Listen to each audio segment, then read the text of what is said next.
Jesus, o Messias, o Filho de Deus, o Rei dos Reis. O grande protagonista do livro mais importante da história ocidental, a Bíblia. Um homem que muitos acreditam conhecer, mas que ao mesmo tempo é um dos maiores mistérios da humanidade. Quem foi verdadeiramente Jesus? O Novo Testamento, em todos seus livros e tradições, tenta precisamente responder essa pergunta: quem é Jesus? Quais dúvidas existem sobre o lugar e a data do seu nascimento? Por que não sabemos nada da sua primeira infância? Uma criança bate Jesus, ele fica com raiva, amaldiçoa e o menino cai morto. Jesus foi um homem pacífico, como sempre nos contaram? Jesus costumava enfrentar os inimigos do povo. O Antigo Testamento descreve a receita do azeite de unção. Um dos ingredientes poderia ter sido o que conhecemos hoje como cannabis. A cannabis era um dos produtos medicinais mais importantes do velho continente. Mas não só esse tipo de práticas são motivos de debate. O papel de Maria Madalena como sucessora e líder do seu movimento revolucionário também é motivo de discussão para alguns peritos. Era importante por ser ela, não por ser amante de Jesus. Jesus foi um homem comum? Jesus é um brincalhão sarcástico que zomba da ignorância dos seus discípulos. Ou, como dizem as profecias bíblicas, o Filho de Deus? Foi o líder dos cristãos ou foi o Deus de outra religião? Jesus se vê como o Filho do Sol. Milhares de perguntas surgem em torno do profeta principal da religião que tem mais fiéis ao redor do mundo. Hoje, algumas respostas começam a surgir. O líder de uma revolução armada? Um amante fremente? O Filho do Sol? Quem foi realmente Jesus? Belém, Palestina. Segundo a tradição cristã, foi aqui onde se iniciou a era que mudaria para sempre a história da humanidade. Os evangelistas não concordam com o lugar de nascimento de Jesus. Mateus e Lucas afirmam que Jesus nasceu em Belém, enquanto que Marcos e João afirmam que nasceu em Nazaré. A Virgem Maria é uma mulher da Galileia. A região de Israel está dividida em 3 regiões: o sul, Judeia, o centro, Samária e o norte, Galileia. Aqueles são galileus. Nazaré é uma aldeia da Galileia. Então, um bom judeu tem que ser da Judeia e não da Galileia. Esses últimos seriam da periferia. Como descendente de Davi, o Messias devia nascer na zona davínica, por assim dizer, em Judá, em Belém. Como chega a Nazaré vindo de Belém, é também parte dos relatos que devem ser construídos. Lucas, que é quem faz o trabalho historiográfico mais importante, usa como dado de referência histórica um censo de Augusto César, e é na época de Herodes o Grande, em Jerusalém. Então, por motivo do censo, José vai a seu lugar de nascimento para o censo. Alguns dos historiadores não encontram o censo de Augusto naquela época. Eles encontram um censo de Herodes Antipas de 10 anos depois. É um censo local, não é um censo imperial. E os censos locais não se faziam no lugar de nascimento e sim no lugar onde a pessoa vivia. Por isso, alguns dizem que o censo não coincide historicamente. Isso tem a ver com que, na verdade, Jesus não pôde ter nascido em Belém por questões de cronologia histórica, e sim ter nascido em Nazaré. Os 4 evangelhos que formam a Bíblia falam sobre a opressão do domínio do Império Romano sobre a qual o povo de Jesus vivia. Porém, não concordam com o lugar concreto do nascimento de Jesus. Essas divisões começam nas Escrituras. Jesus nasceu na aldeia de Belém, Bethlehem, em hebraico, derivado de Bet, casa, e Lehem, pão. É um lugar pequeno, uma aldeia, onde tinha nascido o rei Davi. A história no Evangelho de Mateus e no Evangelho de Lucas diz que quando Maria engravidou, ela morava em Nazaré. Nazaré é uma outra região. Está na região da Galileia. Está no norte do país. Nazaré, Israel. Uma pequena cidade em que hoje moram apenas 70 mil habitantes. está localizada a 115 quilômetros de Belém. 2 milênios atrás, essa viagem demorava quase uma semana e era em um território desértico, onde você podia morrer de desidratação ou como vítima de ladrões e bandidos. Mas por que fariam uma viagem tão perigosa e complicada? Por causa da ordem que deu Augusto César de que, para realizar o padronamento, o censo, os homens com propriedades deviam voltar ao lugar onde tinham suas propriedades. José, que era descendente do rei Davi, teve que voltar a Belém, onde tinha suas propriedades, apesar de Maria estar grávida. O Messias tinha que nascer em Belém. Por isso que Herodes mandou matar todos os meninos da aldeia de Belém que tivessem menos de 2 anos. Quando Herodes mandou matar os meninos, Jesus foi levado por seus pais ao Egito. Mas quando Herodes morreu e José ficou sabendo, voltaram à Palestina para morar lá novamente. Mas não quis voltar a Belém, porque Aquelau, o filho de Herodes, era o governante e tinha um medo de que continuassem procurando o menino. Ele preferiu voltar àquela cidade onde já tinha morado há alguns anos, onde conheceu Maria, a cidade de Nazaré. Nas páginas da Bíblia não há coincidências sobre o lugar de nascimento de Jesus. Não existem fatos históricos que garantissem que tenha nascido em Belém. No Evangelho de São João, Natanael, um dos seus discípulos, se referindo a Jesus, se pergunta: Disse-lhe Natanael: Pode alguma coisa boa vir de Nazaré? Cumpriram-se as profecias? É realmente escassa a informação histórica sobre os primeiros anos de vida de Jesus? Que outros dados misteriosos se encontram ao redor da figura de Jesus? Como esteve formada sua família? Jesus pôde ter tido irmãos? A igreja assegura que Maria era virgem. Não somente que foi virgem antes de conceber a Jesus, mas que sempre foi virgem. Por isso não podem admitir que Jesus teve irmãos. E então, já que os textos existem, eles tentam justificar dizendo que, quando a Bíblia fala em irmãos, pode querer dizer primos, porque, na verdade, dizem que no texto hebraico não há 2 palavras diferentes para primos e para irmãos. Mas o problema é que os textos estão em grego, e no grego há diferença entre essas palavras, e eles falam em irmãos. Não conhecemos suas irmãs, e falam de Maria, Susana e dos seus irmãos. Falam de Tiago e Judas. E mencionam, no mínimo, que tem 2 irmãs e 2 irmãos. E mencionam seus nomes. Não é este o filho do carpinteiro? E não se chama sua mãe Maria e seus irmãos Tiago e José, Simão e Judas? Como é possível que não existam registros da infância e da adolescência de Jesus no Novo Testamento?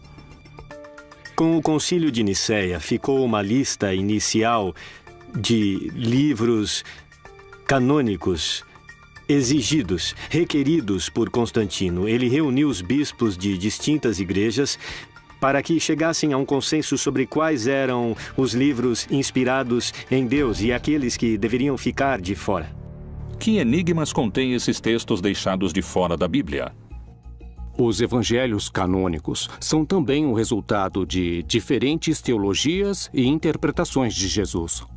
Todos, em última instância, são diferentes tentativas de entender essa fé em Jesus, a qual, desde o começo, parece ter gerado polêmica entre os seus seguidores. Por isso, os evangelhos, tanto os canônicos quanto os apócrifos, refletem diferentes interpretações dessa mensagem original e histórica de Jesus. Os relatos dos evangelhos gnósticos tentam preencher as lacunas das coisas que não se falam nos evangelhos do primeiro século. E já que os evangelhos do primeiro século falam apenas de um rascunho da vida de Jesus entre seus 12 e 30 anos, eles vão se centrar em alguns relatórios da infância de Jesus, mas sempre apresentando um menino cheio de sabedoria de gnoses, ou seja, sabedoria infusa. Existe outro texto que não é dos evangelhos gnósticos. Este é um antigo texto lendário que fala sobre a infância de Jesus e sugere que ele, Jesus, não sabia como usar seus poderes, o que é quase cômico. É como uma criança arteira que não sabe o que fazer com isso. Jesus é um homem de paz, mas não deve se confundir com o sentimento pacifista que entendemos nos nossos dias, porque vemos muitas vezes a Jesus com um temperamento forte, inclusive fazendo coisas que nos pareceriam violentas. Um menino que corria, esbarra e bate Jesus por detrás. Jesus fica com raiva, amaldiçoa e o menino cai morto. Então, até Maria não suplicar a Jesus que ressuscite o menino, o assunto não se resolve. A imagem de Jesus maltratando seus semelhantes seria inadmissível para o cristianismo. Poderiam ter escondido essa versão? É possível que essa tenha sido uma característica do verdadeiro Jesus? O jeito de Cristo de ser pacífico é o ensinamento de levar as decisões da pessoa ao nível mais profundo da consciência, a agir desde o interior, desde dentro. O ensinamento de Jesus sobre oferecer uma face quando te baterem na outra se transforma no ensinamento mais geral sobre não exercer violência contra aquele que te persegue. Não significa deixar o violento continuar na violência. Significa permitir que a vítima, ela mesma, se torne violenta a partir da violência padecida. E se o verdadeiro Jesus não oferecia outra face, como asseguram? O Império Romano tinha submetido a Palestina com muita restrição. Como todo império que põe restrições às suas colônias, por exemplo. O campo estava devastado. Esse era o contexto. Um país dominado por Roma. E muitos esperavam um Messias guerreiro que fosse libertá-los do Império Romano. De fato, Jesus era do norte da Galileia. A Galileia tem uma característica: tinha muitas guerrilhas de revolta contra o Império Romano. Foi Jesus o Filho de Deus ou um revolucionário armado insubordinado contra o poder do Império Romano? Quem foram seus mestres que o guiaram como líder da resistência, que seria contra a opressão do Império Romano?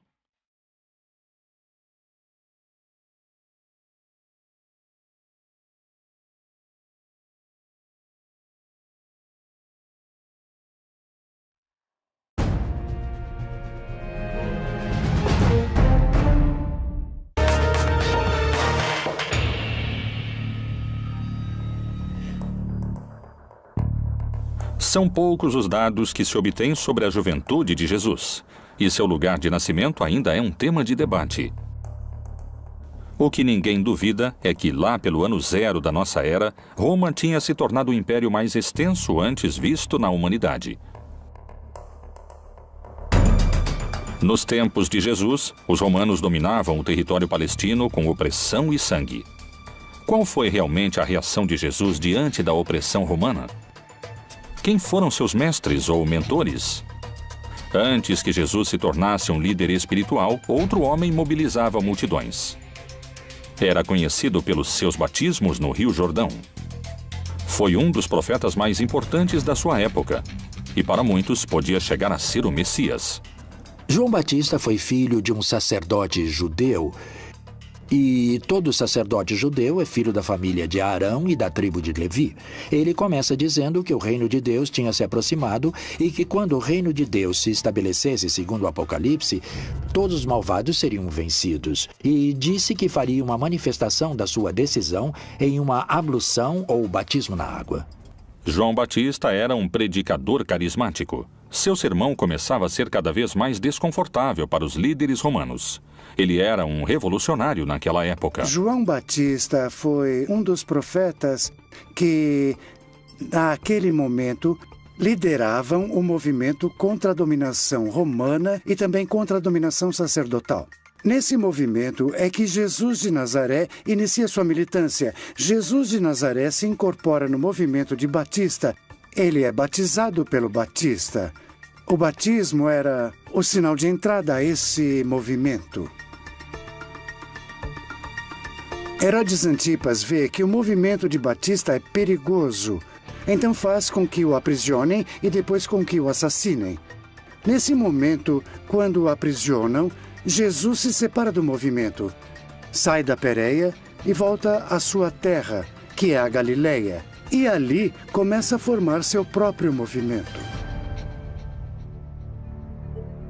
A partir do batismo, todos os sinais e eventos apontam que esse carpinteiro de Nazaré é alguém extraordinário. É alguém que tem o apoio do Espírito Santo, que era basicamente a presença de Deus no mundo para estabelecer seu reino.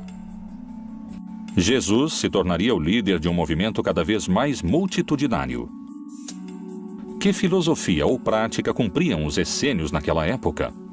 Os essênios foram um grupo que tinha pensamentos muito importantes durante aquela época. Os essênios eram uma escola de pensamento iniciático, esotérico. Muito provavelmente Jesus, naqueles períodos da sua vida, dos quais se conhece relativamente pouco, porque está pouco explicado nos evangelhos. Estou falando do período da sua adolescência, da sua infância. Há muitas alusões a que Jesus possivelmente foi educado entre esses essênios. Os essênios foram um grupo, uma seita judaica que tem relação com a origem da pureza. A primeira notícia que temos sobre eles é a de Flávio Josefo, que diz que eles viviam no deserto de Judeia. Era um grupo que tinha se distanciado do sacerdócio oficial em Jerusalém, porque o consideravam cúmplice do Império Romano e corrupto na sua forma de viver a religião. Qual era o contexto social da época que pôde ter seduzido a Jesus e a João Batista a fazer parte dos essênios? Segundo a Bíblia, Jesus se movia com um grupo de discípulos pelas terras da Judéia. Esse movimento podia ser perigoso sob os olhos do Império Romano. Quando Jesus começa a fazer parte do movimento e começa a ser perseguido, devemos levar em conta que a perseguição que estabelecem tanto Herodes Antipas, desde a Galileia, como o Império Romano também o faz desde o princípio. No Evangelho de Marcos, no capítulo 3, consta que os fariseus vão procurar os partidários de Herodes Antipas, para matar Jesus, para eliminá-lo. Por isso, Jesus nunca consegue entrar de fato nas cidades. A única vez que entra em uma cidade é em Jerusalém e lá o matam. Os seguidores do Império Romano não hesitaram em decapitar João Batista. Jesus colocava sua vida em perigo e o movimento devia ser muito organizado. E levantando-se dali, foi para os termos da Judéia, além do Jordão. E a multidão se reuniu em torno dele e tornou a ensiná-los, como tinha por costume. Ele expressa com muita clareza em um debate que acontece com seus próprios discípulos. Eles dizem para Jesus que quando se consolidar o reino de Deus, eles vão dividir o poder. E Jesus diz, vocês estão completamente errados porque não há nada para dividir. Porque vocês acreditam que o conceito de poder é a dominação, ou seja, que é a arquia. Daí que vem hierarquia, isto é, domínio sagrado. Vocês têm que pensar nele como diaconia ou como douleia, no grego, que significa serviço, como escravo que serve. E, portanto, ele diz, nesse projeto, os últimos, ou seja, os camponeses, os pobres, serão os primeiros. Era revolucionário não só para aquela época, mas para todas as épocas. Na verdade, o seu projeto era o projeto daquilo que hoje nós denominamos comunismo.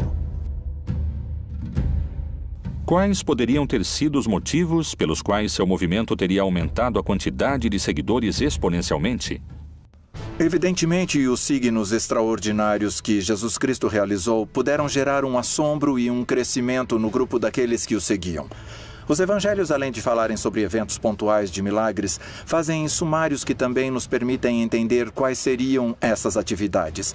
Teria realizado curas de enfermos, teria realizado exorcismos, ou seja, expulsão de demônios, teria realizado inclusive algumas ressurreições, ou seja, trazer à vida uma pessoa que estava morta.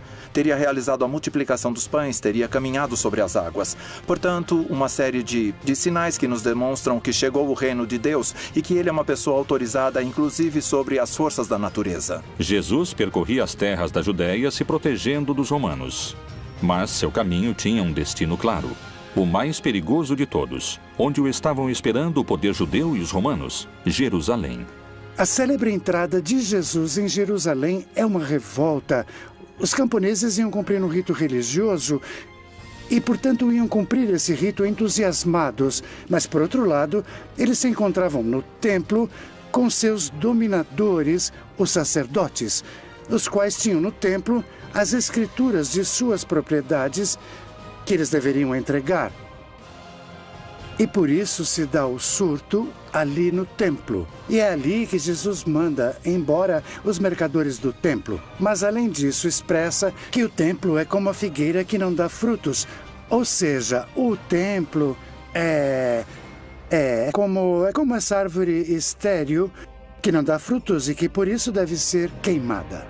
E tendo feito um azorrague de cordas, lançou todos fora do templo, bem como as ovelhas e os bois, e espalhou o dinheiro dos cambistas e virou-lhe as mesas. Aqui é onde vemos esse Jesus com essa força, essa coragem, essa raiva que é capaz de iniciar um projeto contra os dominadores. A partir desse momento, os fatos acontecem com uma velocidade assombrosa. Ora, os príncipes dos sacerdotes e os anciãos e todo o conselho buscavam falso testemunho contra Jesus para poderem dar-lhe a morte. E levantando-se o sumo sacerdote disse-lhe: Não respondes coisa alguma ao que esses depõem contra ti? Jesus é aprisionado depois de uma conspiração mais ou menos extensa, depois que Judas, o traidor Judas Iscariotes, concordou com as autoridades que o entregaria. Jesus teria celebrado a última ceia, teria jantado com seus discípulos, uma celebração em contexto pascual. Teria ido até um jardim, o Jardim das Oliveiras, do qual ainda conservamos o nome e a localização, o Jardim de Getsemane, e teria sido aprisionado. Depois teria sido julgado tanto pelas autoridades do Templo de Jerusalém, quanto pelas autoridades romanas, nesse caso Pilatos. Depois do julgamento, Jesus é torturado, crucificado e assassinado. O único castigo era a cruz, e a prova é que quando Jesus morre, não está só. Há 2 homens ao seu lado, e que, segundo a tradução no grego, não são simples ladrões. Eles também estavam sendo mortos porque eram personagens que tinham tentado fazer alguma mudança dentro da sociedade, mas não conseguiram, porque, há um sistema que oprime tão forte que o castigo era a morte. E o mesmo lhe lançaram também em rosto os salteadores que com ele estavam crucificados. Apesar de que especialistas e eruditos concordam com esse dado histórico, há interpretações sobre outros aspectos da vida de Jesus, onde os posicionamentos são muito diferentes. Novas leituras da Bíblia indicam, por exemplo, que naquela época Jesus tinha contato com o mundano. Poderia ter utilizado drogas como um caminho de conhecimento divino e de cura?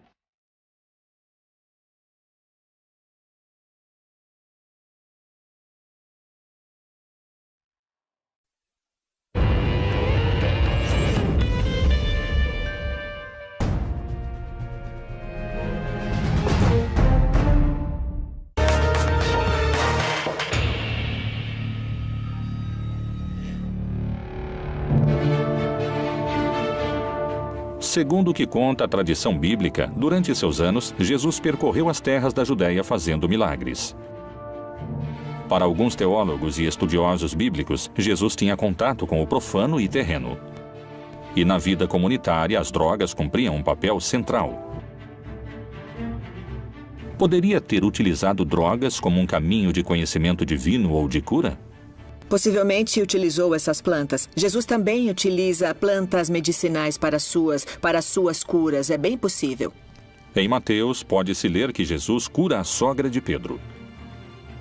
E chegada a tarde, trouxeram-lhe muitos endemoniados. E ele, com a sua palavra, expulsou dele os espíritos e curou todos os que estavam enfermos. Em todos os milagres de nosso Senhor Jesus, a cura aos cegos, ou à morte, ou aos mancos, inclusive se levantando da morte, como ele faz. Todos esses milagres apontam sua identidade como Filho de Deus. Os milagres não são o fim, não é assim. Eram o que as pessoas queriam esse poder entre eles. Mas eles ignoraram ou não quiseram ouvir que nosso Senhor Jesus estava falando com eles sobre quem ele era como Filho de Deus. E por isso, seu maior milagre se torna sua própria ressurreição entre os mortos.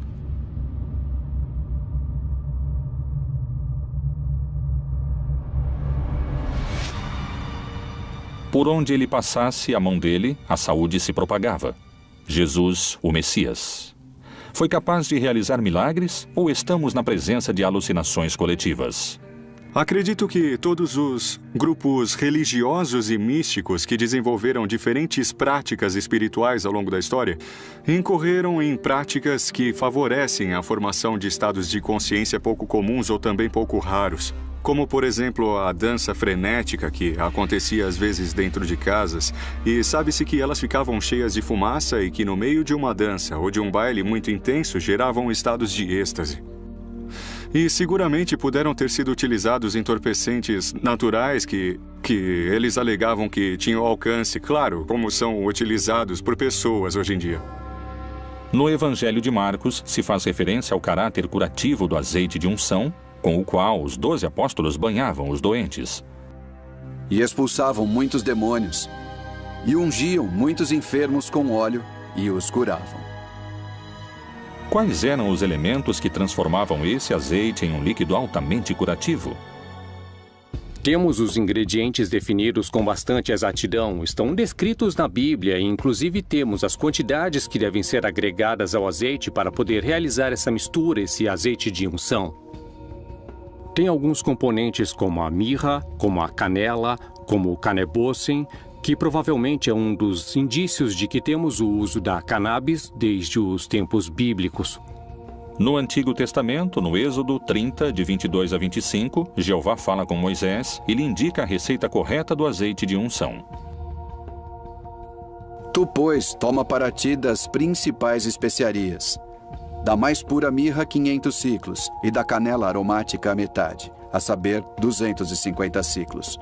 E de cálamo aromático, 250 ciclos. E de cássia, 500 ciclos, segundo o ciclo do santuário. E de azeite de oliveiras, 1 hin. Nada parece estranho nesse texto. 3,5 litros de azeite de oliva misturados com diferentes plantas aromáticas. Mas descobriram algo inquietante. Esse azeite era utilizado única e exclusivamente para ungir reis, profetas ou personagens importantes. Não era um azeite que fosse utilizado em outro tipo de circunstâncias. Era exclusivamente para aquilo. O cannabis, em hebraico, se chama canebossem, que significa a cana do perfume. E se nós pudermos dar um pouco de asas à nossa imaginação, apesar de não ser aceito por todos os acadêmicos que se dedicam à linguística, aparentemente canebossem pode virar canebós e depois pode virar cannabis. E finalmente seria cannabis sativa, que é o nome do Ineus, que é o nome da planta hoje. Jesus, sendo judeu e tendo caminhado por todas as terras da Judéia, de Samaria e até o Oriente, o mais seguro é que tenha entrado em contato com as tribos que povoaram essas regiões e provavelmente até na Índia, onde se pensa que Jesus possa ter entrado em contato com alguma dessas substâncias, já que em algum momento passou lá uma parte da sua vida. A cannabis era um dos produtos medicinais adivinhatórios místicos mais importantes do velho continente. Por outro lado, a experiência com drogas vai ser sempre subjetiva, ou seja, só a pessoa que está experimentando a alucinação pode sentir essa presença. Mas não há um milagre do lado de fora, aquele que está do lado de fora não sabe o que acontece. Os evangelhos aceitos pela Igreja Católica nos permitem indagar sobre o uso de plantas psicotrópicas para a cura. Mas o que revelam esses textos? As drogas eram uma ferramenta do primeiro cristianismo para se aproximar ao conhecimento? O consumo de psicotrópicos era uma prática comum? Alto Egito, 1769. A tradução do segundo livro de Geu revela certos rituais xamânicos presentes nos anos de fundação do cristianismo. O Senhor providenciou um lugar para as oferendas, colocando um jarro de vinho para a direita e outro para a esquerda, e derramou algumas bagas e especiarias em torno dos recipientes. Ele, então, colocou uma certa planta em suas bocas, e também outra planta em suas mãos, e estendeu, em ordem, em torno do sacrifício da iniciação. Durante esses 2000 longos anos da igreja, o vinho que sempre foi utilizado era o vinho de uva, sem nenhuma outra mistura e nem de ervas aromáticas nem de álcool. Vinho puro de uva. Os textos gnósticos permitem compreender o uso das drogas a partir de um aspecto revelador. A imagem de um Jesus utilizando substâncias se afasta cada vez mais do Messias, do Cristo católico. Mas essa não é a única imagem distorcida que muitos especialistas induzem à figura de Jesus. Alguns asseguram que, a partir do enfoque político, existia um vínculo entre Jesus e Maria Madalena. Essa afirmação poderia mudar para sempre a construção que se fez historicamente da relação entre eles. Maria Madalena foi seu braço direito na cruzada revolucionária que o Messias levantava contra o Império Romano?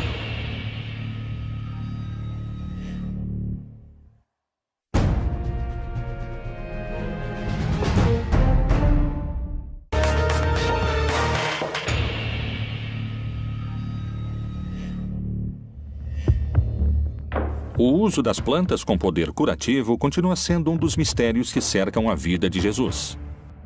Mas não só esse tipo de práticas são motivo de debate.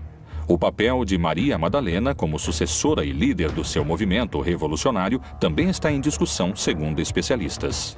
Maria Madalena é, para mim, tirando a Maria, mãe de Jesus, a mulher mais relevante nos evangelhos. É tão importante que eu acompanho como apóstolo durante todo o percurso. Sim, ela foi uma discípula realmente muito querida, ao ponto de ser a primeira que consegue perceber que Jesus havia ressuscitado. A primeira a quem que Jesus ressuscitado a vida fala, e é a ela que é dada a missão de dizer a todos os apóstolos, incluindo Pedro, que Jesus voltou à vida. Então ela tem essa missão. Isso lhe dá um papel importantíssimo nos evangelhos.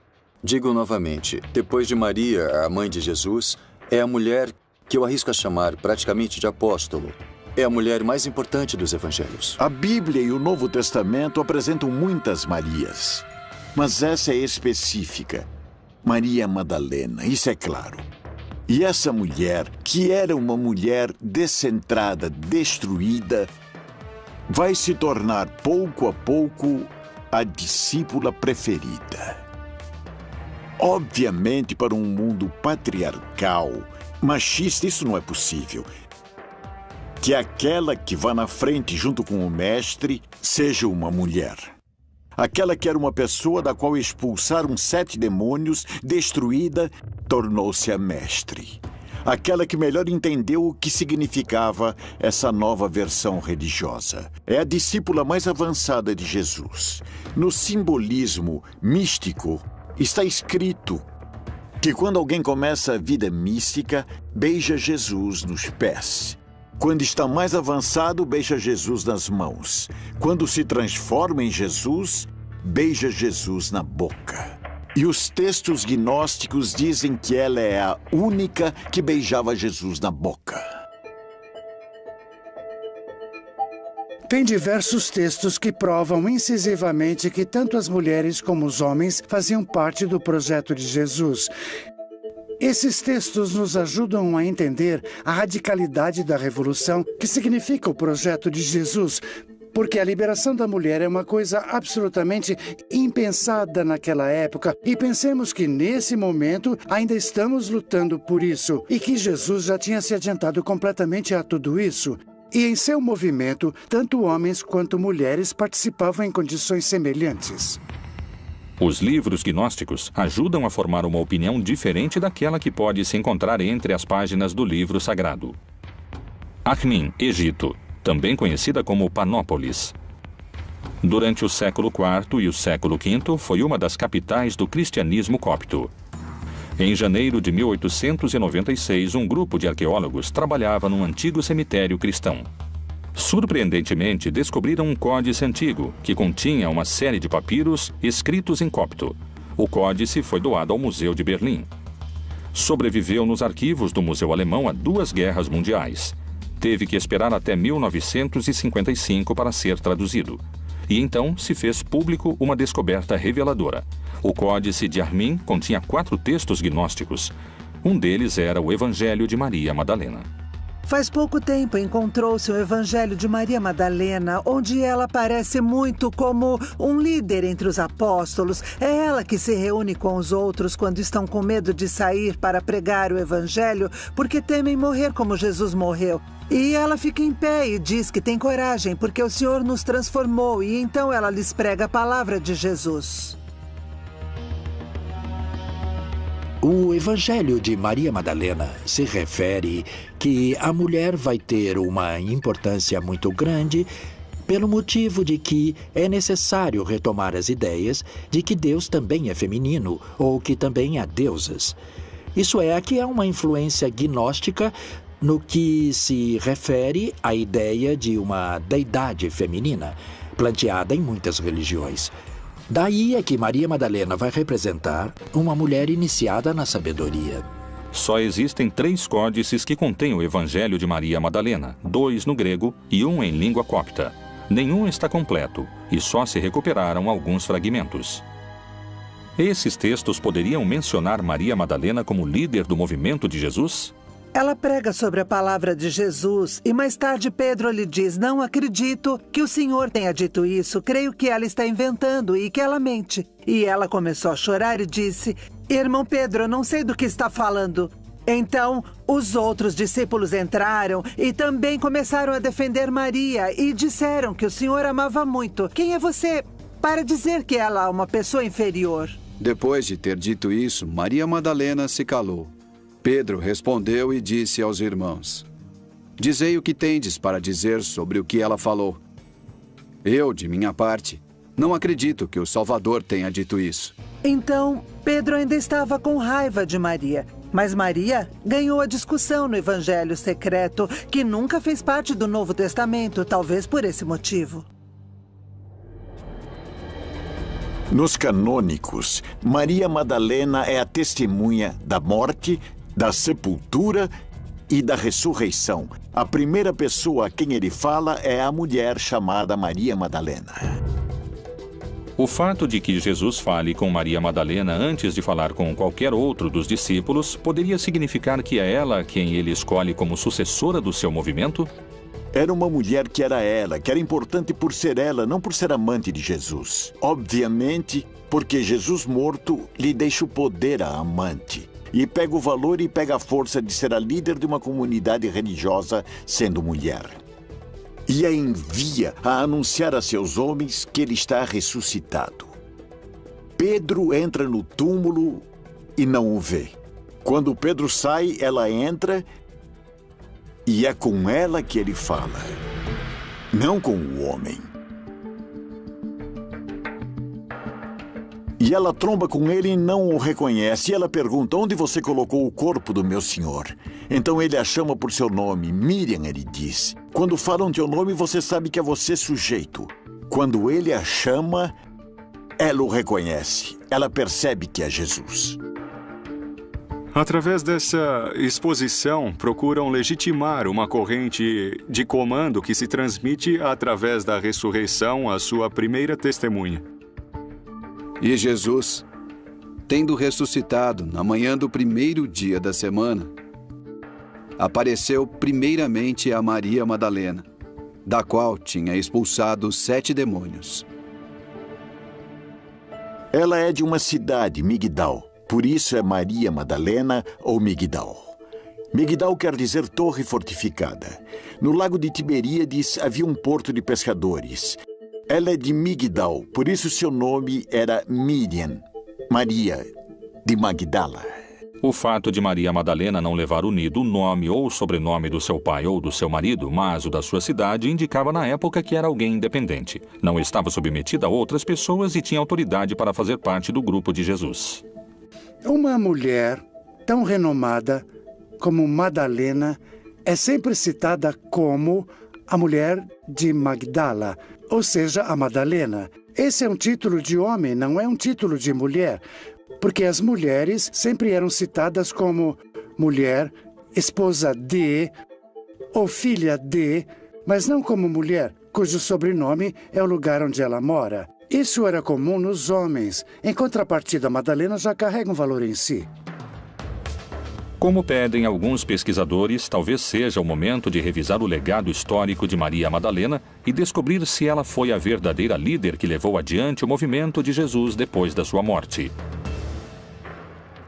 Outro mistério percorre o projeto do Reino de Deus.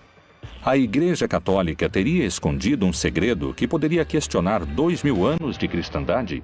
Qual é a assombrosa relação que existe entre o Filho de Deus e o Filho do Sol? Será que talvez eram a mesma pessoa?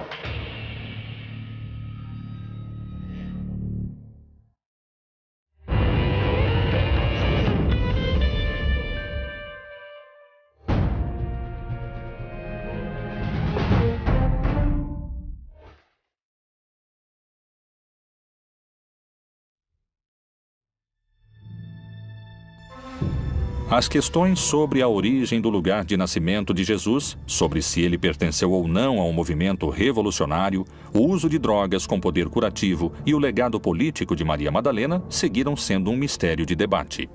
São muitos os dados perdidos na história de Jesus. Ir atrás das pistas ocultas na Bíblia é uma forma de descobrir seu verdadeiro rosto. Jesus pode ser a representação de outras crenças? Quando nasceu? Poderia não ter sido filho de Jeová, e sim filho do Sol? O ano do nascimento de Jesus está sujeito a controvérsias, ainda mais o dia da sua chegada ao mundo. As celebrações natalinas poderiam se sustentar sobre um dado errado? Qual é o vínculo que existe entre a data de nascimento de Jesus e a divindade Sol Invictus? Jesus se vê como filho do Sol. Porque a festa do 25 de dezembro é a festa do sol. No solstício de inverno nasce um sol novo e forte.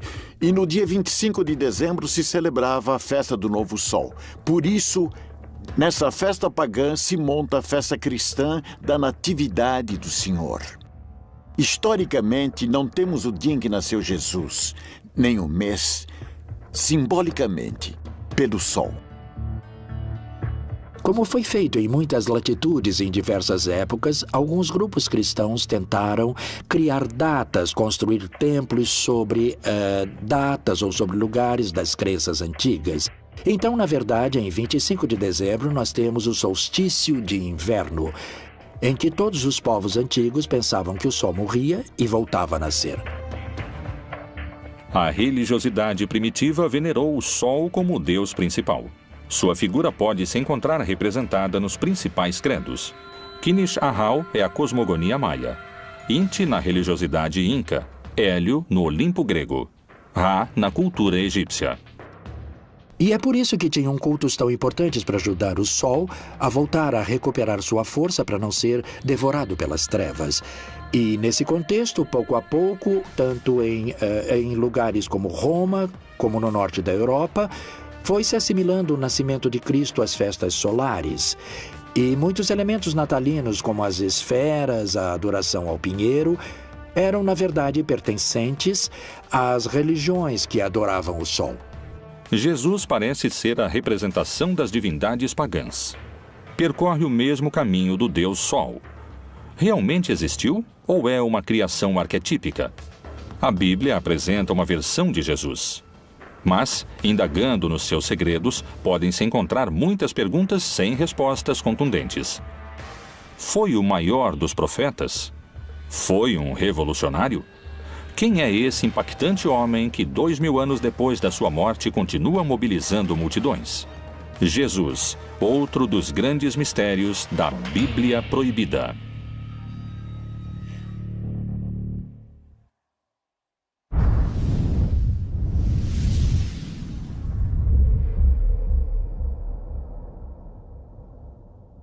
períodos da sua vida, dos quais se conhece relativamente pouco, porque está pouco explicado nos evangelhos.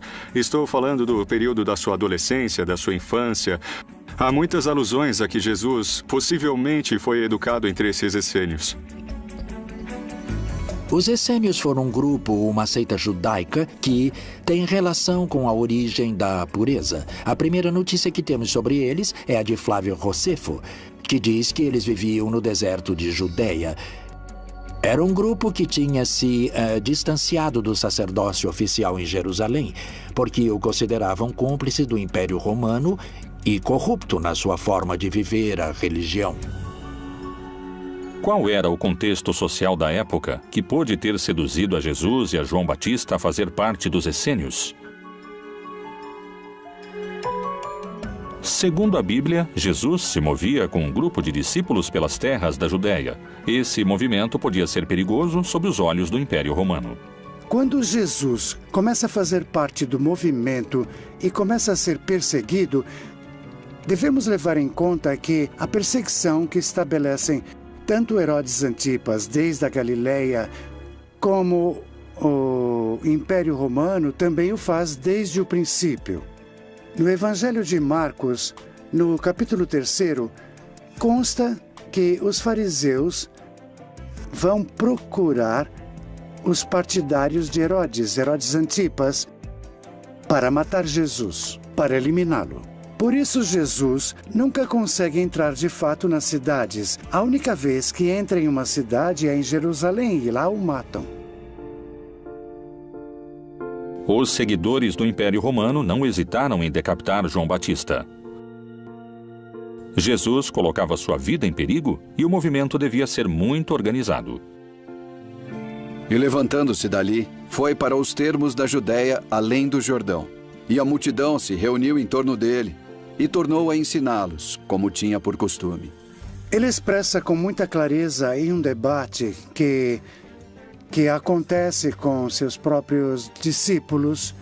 Eles dizem para Jesus que quando se consolidar o reino de Deus, eles vão dividir o poder. E Jesus diz, vocês estão completamente errados porque não há nada para dividir. Porque vocês acreditam que o conceito de poder é a dominação, ou seja, que é a arquia. Daí que vem hierarquia, isto é, domínio sagrado. Vocês têm que pensar nele como diaconia ou como douleia, no grego, que significa serviço, como escravo que serve. E, portanto, ele diz, nesse projeto, os últimos, ou seja, os camponeses, os pobres, serão os primeiros.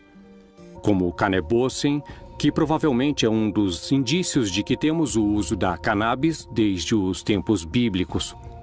No Antigo Testamento, no Êxodo 30, de 22 a 25, Jeová fala com Moisés e lhe indica a receita correta do azeite de unção. Tu, pois, toma para ti das principais especiarias. Da mais pura mirra, 500 ciclos, e da canela aromática a metade, a saber, 250 ciclos. E de cálamo aromático, 250 ciclos. E de cássia, 500 ciclos, segundo o ciclo do santuário. E de azeite de oliveiras, 1 hin. Nada parece estranho nesse texto. 3,5 litros de azeite de oliva misturados com diferentes plantas aromáticas. Mas descobriram algo inquietante. Esse azeite era utilizado única e exclusivamente para ungir reis, profetas ou personagens importantes. Não era um azeite que fosse utilizado em outro tipo de circunstâncias. Era exclusivamente para aquilo. O cannabis, em hebraico, se chama canebossem, que significa a cana do perfume. E se nós pudermos dar um pouco de asas à nossa imaginação, apesar de não ser aceito por todos os acadêmicos que se dedicam à linguística, aparentemente canebossem pode virar canebós e depois pode virar cannabis. E finalmente seria cannabis sativa, que é o nome do Ineus, que é o nome da planta hoje. Jesus, sendo judeu e tendo caminhado por todas as terras da Judéia, de Samaria e até o Oriente, o mais seguro é que tenha entrado em contato com as tribos que povoaram essas regiões e provavelmente até na Índia, onde se pensa que Jesus possa ter entrado em contato com alguma dessas substâncias, já que em algum momento passou lá uma parte da sua vida. A cannabis era um dos produtos medicinais adivinhatórios místicos mais importantes do velho continente. Por outro lado, a experiência com drogas vai ser sempre subjetiva, ou seja, só a pessoa que está experimentando a alucinação pode sentir essa presença. Mas não há um milagre do lado de fora. Aquele que está do lado de fora não sabe o que acontece. Os evangelhos aceitos pela Igreja Católica nos permitem indagar sobre o uso de plantas psicotrópicas para a cura. Mas o que revelam esses textos?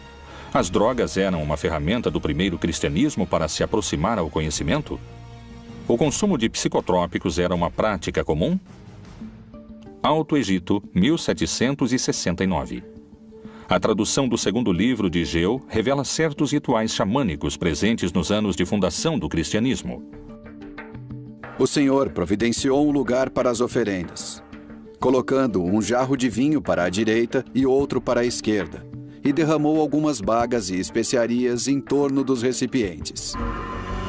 Os relatos dos evangelhos gnósticos tentam preencher as lacunas das coisas que não se falam nos evangelhos do primeiro século. E já que os evangelhos do primeiro século falam apenas de um rascunho da vida de Jesus entre seus 12 e 30 anos, eles vão se centrar em alguns relatórios da infância de Jesus, mas sempre apresentando um menino cheio de sabedoria de gnoses, ou seja, sabedoria infusa. Existe outro texto que não é dos evangelhos gnósticos. Este é um antigo texto lendário que fala sobre a infância de Jesus e sugere que ele, Jesus, não sabia como usar seus poderes, o que é quase cômico. É como uma criança arteira que não sabe o que fazer com isso. Jesus é um homem de paz, mas não deve se confundir com o sentimento pacifista que entendemos nos nossos dias, porque vemos muitas vezes a Jesus com um temperamento forte, inclusive fazendo coisas que nos pareceriam violentas. Um menino que corria, esbarra e bate Jesus por detrás. Jesus fica com raiva, amaldiçoa e o menino cai morto. Então, até Maria não suplicar a Jesus que ressuscite o menino, o assunto não se resolve. A imagem de Jesus maltratando seus semelhantes seria inadmissível para o cristianismo.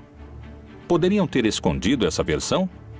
É possível que essa tenha sido uma característica do verdadeiro Jesus? O jeito de Cristo de ser pacífico é o ensinamento de levar as decisões da pessoa ao nível mais profundo da consciência, a agir desde o interior, desde dentro.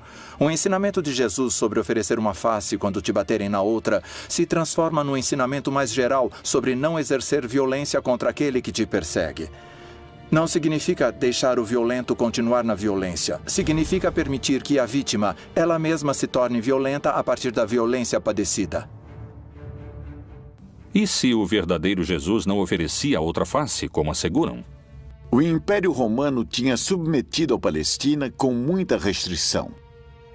Como todo império que põe restrições às suas colônias, por exemplo. O campo estava devastado. Esse era o contexto. Um país dominado por Roma. E muitos esperavam um Messias guerreiro que fosse libertá-los do Império Romano. De fato, Jesus era do norte da Galileia. A Galileia tem uma característica: tinha muitas guerrilhas de revolta contra o Império Romano. Foi Jesus o Filho de Deus ou um revolucionário armado insubordinado contra o poder do Império Romano? Quem foram seus mestres que o guiaram? Não, Jesus se separa do movimento, sai da Pérea e volta à sua terra, que é a Galileia, e ali começa a formar seu próprio movimento.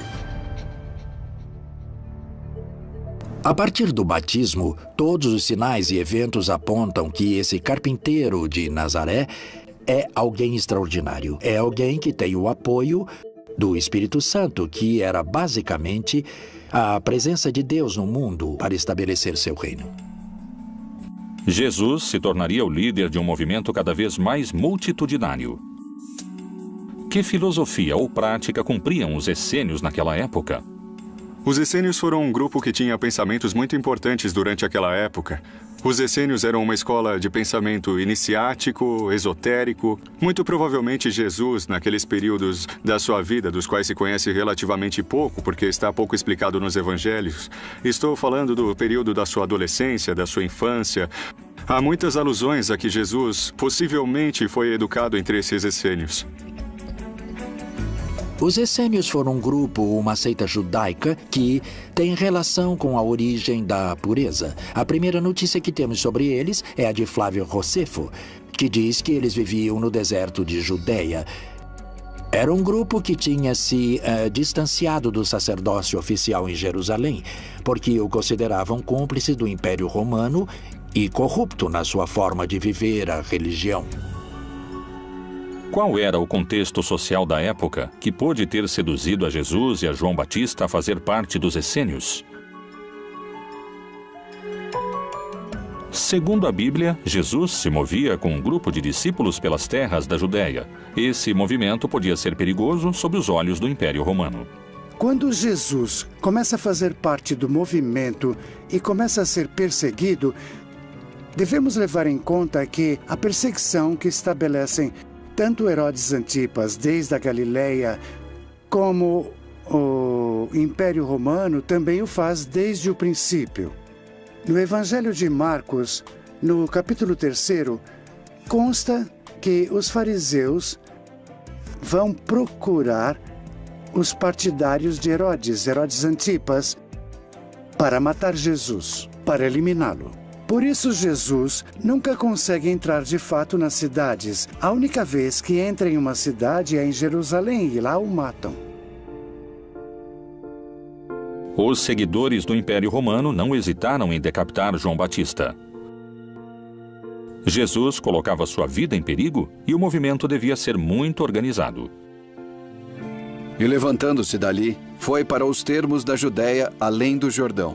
E a multidão se reuniu de azeite de oliva misturados com diferentes plantas aromáticas. Mas descobriram algo inquietante. Esse azeite era utilizado única e exclusivamente para ungir reis, profetas ou personagens importantes. Não era um azeite que fosse utilizado em outro tipo de circunstâncias. Era exclusivamente para aquilo. O cannabis, em hebraico, se chama cané bossen, que significa a cana do perfume. E se nós pudermos dar um pouco de asas à nossa imaginação, apesar de não ser aceito por todos os acadêmicos que se dedicam à linguística, aparentemente cané bossen pode virar cané boss e depois pode virar cannabis. E finalmente seria cannabis sativa, que é o nome do Ineus, que é o nome da planta hoje. Jesus, sendo judeu e tendo caminhado por todas as terras da Judéia, de Samaria e até o Oriente, o mais seguro é que tenha entrado em contato com as tribos que povoaram essas regiões e provavelmente até na Índia, onde se pensa que Jesus possa ter entrado em contato com alguma dessas substâncias, já que em algum momento passou lá uma parte da sua vida. A cannabis era um dos produtos medicinais adivinhatórios místicos mais importantes do velho continente. Por outro lado, a experiência com drogas vai ser sempre subjetiva, ou seja, só a pessoa que está experimentando a alucinação pode sentir essa presença. Mas não há um milagre do lado de fora. Aquele que está do lado de fora não sabe o que acontece. Os evangelhos aceitos pela Igreja Católica nos permitem indagar sobre o uso de plantas psicotrópicas para a cura. Mas o que revelam esses textos? As drogas eram uma ferramenta do primeiro cristianismo para se aproximar ao conhecimento? O consumo de psicotrópicos era uma prática comum? Alto Egito, 1769. A tradução do segundo livro de Geu revela certos rituais xamânicos presentes nos anos de fundação do cristianismo. O Senhor providenciou um lugar para as oferendas, colocando um jarro de vinho para a direita e outro para a esquerda, e derramou algumas bagas e especiarias em torno dos recipientes. Ele, então, colocou uma certa planta em suas bocas, e também outra planta em suas mãos, e estendeu, em ordem, em torno do sacrifício da iniciação. Durante esses 2000 longos anos da igreja, o vinho que sempre foi utilizado era o vinho de uva, sem nenhuma outra mistura e nem de ervas aromáticas nem de álcool. Vinho puro de uva. Os textos gnósticos permitem compreender o uso das drogas a partir de um aspecto revelador. A imagem de um Jesus utilizando substâncias se afasta cada vez mais do Messias, do Cristo católico.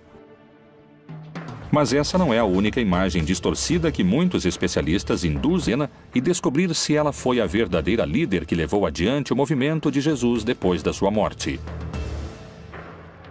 Outro mistério percorre o projeto do Reino de Deus. A Igreja Católica teria escondido um segredo que poderia questionar 2000 anos de cristandade? Qual é a assombrosa relação que existe entre o Filho de Deus e o Filho do Sol? Será que talvez eram a mesma pessoa?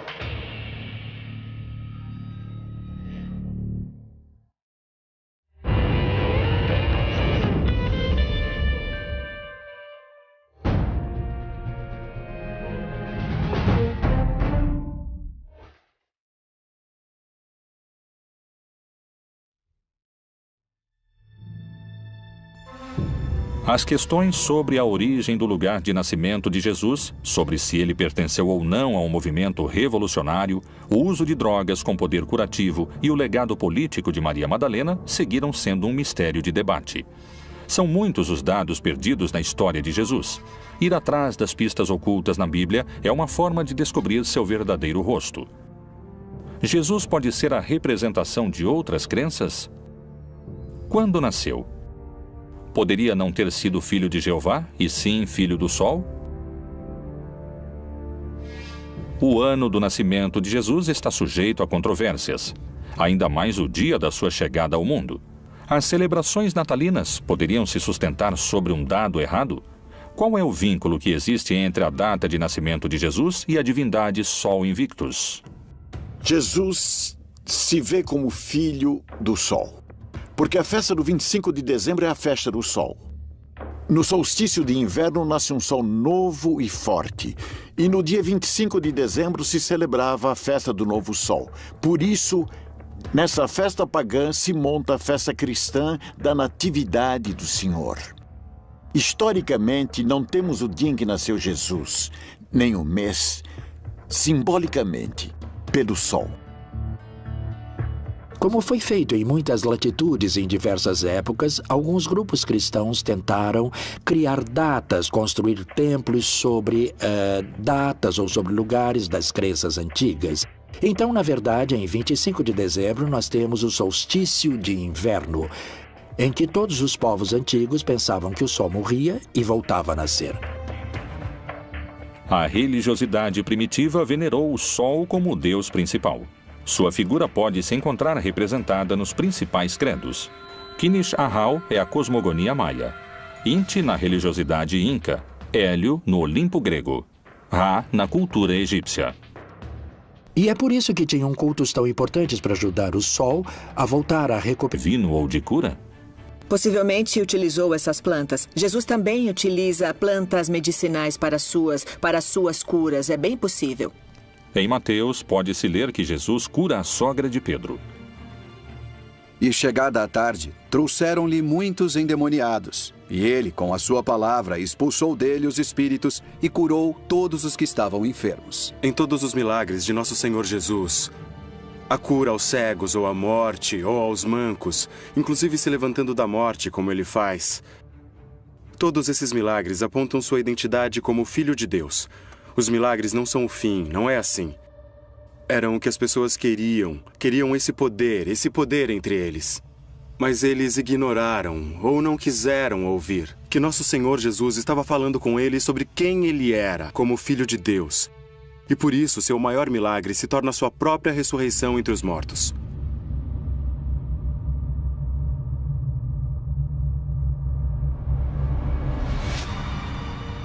Por onde ele passasse a mão dele, a saúde se propagava. Jesus, o Messias. Foi capaz de realizar milagres ou estamos na presença de alucinações coletivas? Acredito que todos os grupos religiosos e místicos que desenvolveram diferentes práticas espirituais ao longo da história incorreram em práticas que favorecem a formação de estados de consciência pouco comuns ou também pouco raros. como, por exemplo, a dança frenética que acontecia às vezes dentro de casas, e sabe-se que elas ficavam cheias de fumaça e que no meio de uma dança ou de um baile muito intenso geravam estados de êxtase. E seguramente puderam ter sido utilizados entorpecentes naturais que eles alegavam que tinham alcance, claro, como são utilizados por pessoas hoje em dia. No Evangelho de Marcos, se faz referência ao caráter curativo do azeite de unção, com o qual os 12 apóstolos banhavam os doentes. E expulsavam muitos demônios, e ungiam muitos enfermos com óleo e os curavam. Quais eram os elementos que transformavam esse azeite em um líquido altamente curativo?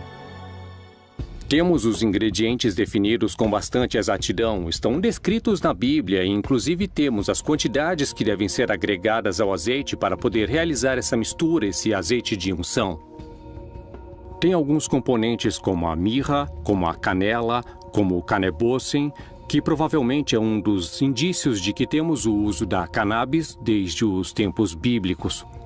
No Antigo Testamento, no Êxodo 30, de 22 a 25, Jeová fala com Moisés e lhe indica a receita correta do azeite de unção. Tu, pois, toma para ti das principais especiarias. Da mais pura mirra 500 ciclos, e da parte dos relatos que devem ser construídos. Lucas, que é quem faz o trabalho historiográfico mais importante, usa como dado de referência histórica um censo de Augusto César, e é na época de Herodes o Grande, em Jerusalém. Então, por motivo do censo, José vai a seu lugar de nascimento para o censo.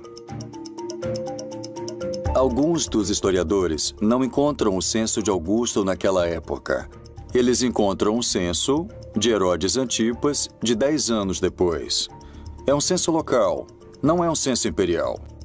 E os censos locais não se faziam no lugar de nascimento e sim no lugar onde a pessoa vivia. Por isso, alguns dizem que o censo não coincide historicamente.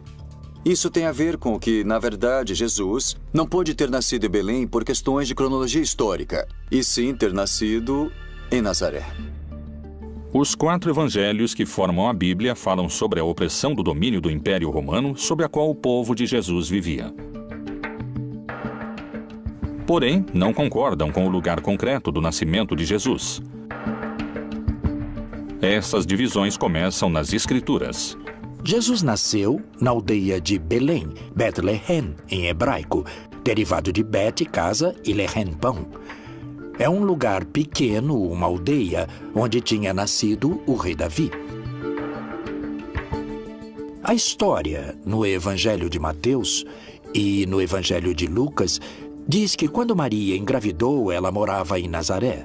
Nazaré é uma outra região. Está na região da Galileia. Está no norte do país. Nazaré, Israel. Uma pequena cidade em que hoje moram apenas 70 mil habitantes. Está localizada a 115 quilômetros de Belém. 2 milênios atrás, essa viagem demorava quase uma semana e era em um território desértico, onde você podia morrer de desidratação ou como vítima de ladrões e bandidos. Mas por que fariam uma viagem tão perigosa e complicada? Por causa da ordem que deu Augusto César de que, para realizar o padronamento, o censo, os homens com propriedade deviam voltar ao lugar onde tinham suas propriedades. José, que era descendente do rei Davi, teve que voltar a Belém, onde tinha suas propriedades, apesar de Maria estar grávida. O Messias tinha que nascer em Belém. Por isso que Herodes mandou matar todos os meninos da aldeia de Belém que tivessem menos de 2 anos. Quando Herodes mandou matar os meninos, Jesus foi levado por seus pais ao Egito. Mas quando Herodes morreu e José ficou sabendo, voltaram à Palestina para morar lá novamente. Deus. E por isso, seu maior milagre se torna sua própria ressurreição entre os mortos.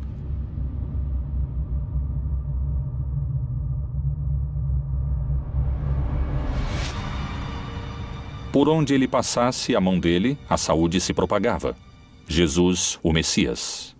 Foi capaz de realizar milagres ou estamos na presença de alucinações coletivas?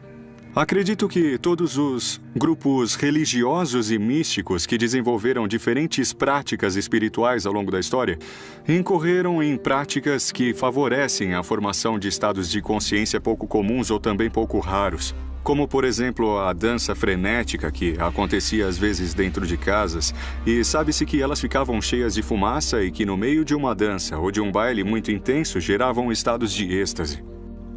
E seguramente puderam ter sido utilizados entorpecentes naturais que eles alegavam que tinham alcance, claro, como são utilizados por pessoas hoje em dia. No Evangelho de Marcos, se faz referência ao caráter curativo do azeite de unção, com o qual os 12 apóstolos banhavam os doentes. E expulsavam muitos demônios, e ungiam muitos enfermos com óleo e os curavam. Quais eram os elementos que transformavam esse azeite em um líquido altamente curativo? Temos os ingredientes definidos com bastante exatidão, estão descritos na Bíblia e inclusive temos as quantidades que devem ser agregadas ao azeite para poder realizar essa mistura, esse azeite de unção. Tem alguns componentes como a mirra, como a canela, como o canebossem, que provavelmente é um dos indícios de que temos o uso da cannabis desde os tempos bíblicos. No Antigo Testamento, no Êxodo 30, de 22 a 25, Jeová fala com Moisés e lhe indica a receita correta do azeite de unção. Tu, pois, toma para ti das principais especiarias. Da mais pura mirra, 500 ciclos, e da canela aromática a metade, a saber, 250 ciclos. E de cálamo aromático, 250 ciclos. E de cássia, 500 ciclos, segundo o ciclo do santuário. E de azeite de oliveiras, 1 hin. Nada parece estranho nesse texto. 3,5 litros de azeite de oliva misturados com diferentes plantas aromáticas. Mas descobriram algo inquietante. Esse azeite era utilizado única e exclusivamente para ungir reis, profetas ou personagens importantes. Não era um azeite que fosse utilizado em outro tipo de circunstâncias. Era exclusivamente para aquilo. O cannabis, em hebraico, se chama canebossem, que significa a cana do perfume. E se nós pudermos dar um pouco de asas à nossa imaginação, apesar de não ser aceito por todos os acadêmicos que se dedicam à língua, mestres que o guiaram como líder da resistência, que seria contra a opressão do Império Romano.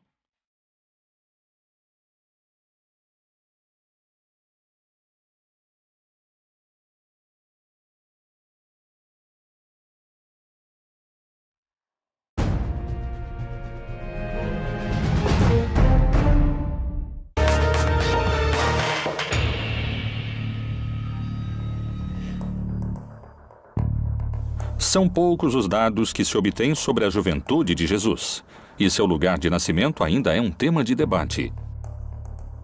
O que ninguém duvida é que lá pelo ano 0 da nossa era, Roma tinha se tornado o império mais extenso antes visto na humanidade. Nos tempos de Jesus, os romanos dominavam o território palestino com opressão e sangue. Qual foi realmente a reação de Jesus diante da opressão romana? Quem foram seus mestres ou mentores? Antes que Jesus se tornasse um líder espiritual, outro homem mobilizava multidões. Era conhecido pelos seus batismos no Rio Jordão. Foi um dos profetas mais importantes da sua época, e para muitos podia chegar a ser o Messias. João Batista foi filho de um sacerdote judeu, e todo sacerdote judeu é filho da família de Arão e da tribo de Levi. Ele começa dizendo que o reino de Deus tinha se aproximado e que quando o reino de Deus se estabelecesse segundo o Apocalipse, todos os malvados seriam vencidos. E disse que faria uma manifestação da sua decisão em uma ablução ou batismo na água. João Batista era um predicador carismático. Seu sermão começava a ser cada vez mais desconfortável para os líderes romanos. Ele era um revolucionário naquela época. João Batista foi um dos profetas que, naquele momento, lideravam o movimento contra a dominação romana e também contra a dominação sacerdotal. Nesse movimento é que Jesus de Nazaré inicia sua militância. Jesus de Nazaré se incorpora no movimento de Batista. Ele é batizado pelo Batista. O batismo era o sinal de entrada a esse movimento. Herodes Antipas vê que o movimento de Batista é perigoso, então faz com que o aprisionem e depois com que o assassinem. Nesse momento, quando o aprisionam, Jesus se separa do movimento, sai da Pérea e volta à sua terra, que é a Galileia, e ali começa a formar seu próprio movimento. A partir do batismo, todos os sinais e eventos apontam que esse carpinteiro de Nazaré é alguém extraordinário. É alguém que tem o apoio do Espírito